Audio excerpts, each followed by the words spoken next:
Okay, so ladies and gentlemen, we're back. If you haven't had an opportunity to watch the 1984 Ghostbusters movie, stop listening now. Major spoilers. Here we go. I'm not going to do a review of the movie, obviously, but I just want to talk about the experience that I had going to see Ghostbusters in the theaters for the first time. In 1984, that's the year I was born. So obviously, I wasn't able to. I wasn't able to watch Ghostbusters in the movie theaters with the rest of the moviegoers back in that time because I was a baby, okay? And but I imagine, man, that it felt just like I felt when I left. You know, those moviegoers probably were like, man, this is pretty cool, man. We're heading to a movie about ghosts, and it looked real, and it felt real, and it was a really good experience, man. I I think that for me, this movie brought back a little bit of passion that I had for cinema and film, man. For like the last, I guess you could say, ever since Man of Steel left theaters, and ever since the Hobbit and the Desolation of Smaug, since they're ending, I guess the Lord of the Rings saga is ending. This whole idea of Peter Jackson bringing brilliant movies, and we're having to wait for Zack Snyder to come out with more movies. It's been pretty tough for me, man. I didn't like Guardians of the Galaxy. I thought it was a decent movie, but I didn't go see it multiple times. I didn't like Thor: The Dark World. I didn't go see it, numerous times. I just thought it was a decent movie. Captain America: The Winter Soldier. Thought it was a decent movie. There's been a lot of movies that I've watched and I just haven't really got too excited about, man. But watching Ghostbusters, man, I was like, you know what, man, there's a lot of promise, for this franchise and for the future of cinema, because this was on the 8th of June, man, 1984. And now it's, August 29th, 2014. And this movie that was filmed back then still has a relatability factor to it, even though it's written back in 1984, 30 years ago. The economy is down.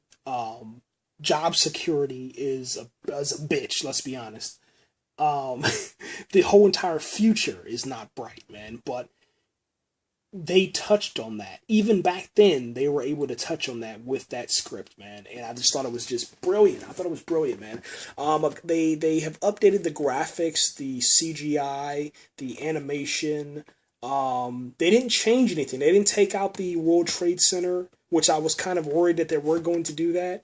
They didn't change the scene where Egon is talking to the secretary, and I forget her name at this point, but she says, "I think you're gonna die," to Egon, and we know that Dr. Egon has passed away, with the real life death of Harold Ramis, man, and I was worried that they maybe were gonna cut that out or kind of skip over that entirely, but they left it alone, man. It was really cool to see the final product. To see, Bill Murray, Dan Aykroyd, Sigourney Weaver, Harold Ramis, Rick Moranis, Annie Pottsman, and Ernie Hudson, man, on screen at the same time. Doing what they did when they created this brilliant film, man. And having the diversity that they have inside of this cast, even back in 1984.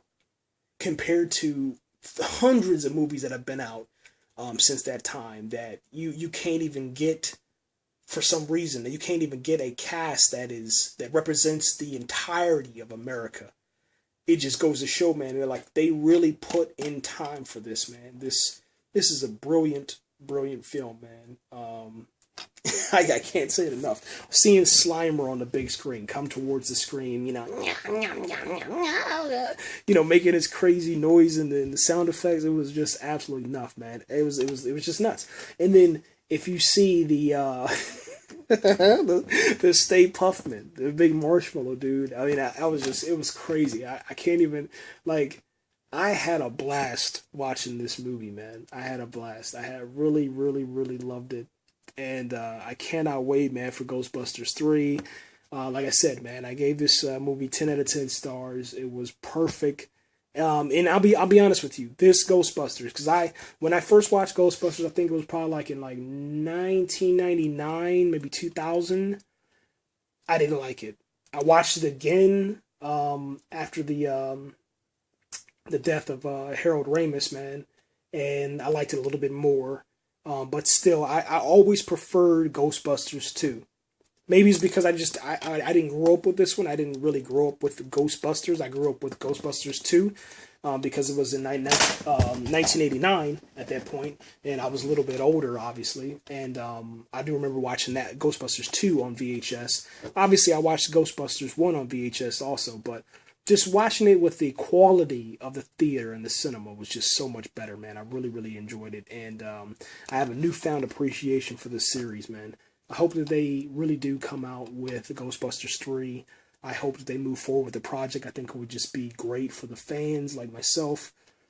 And for those that want to see, you know, the work, man, that Harold Ramis and all those guys, man, put in, man, to continue on to the next generation, man. Like, maybe this will inspire, you know, new movie makers and film producers and all that stuff, man. Maybe it'll get better quality film. We'll get a great script, great acting, great writing. Because that's what you need. You need writing, you need a great script, and then you need a perfect director, man. That's what you need to make a successful movie, man. And lately we just haven't had that. We just had studios throwing out garbage. You know, Amazing Spider-Man 2, Guardians of the Galaxy, Thor: The Dark World. Just, you know, horrible stuff that just, you know, here, throw this in there. You know, let's just throw everything at it. It was just, I don't have time for that. And yeah, that's it, guys. I'll have a couple of other podcasts, man, uploading, talking about some other stuff. And yeah, thanks again for listening, man. Rather, if you did have an opportunity to watch Ghostbusters, the 30th anniversary, man, let me know what you thought, man. It was really, really cool.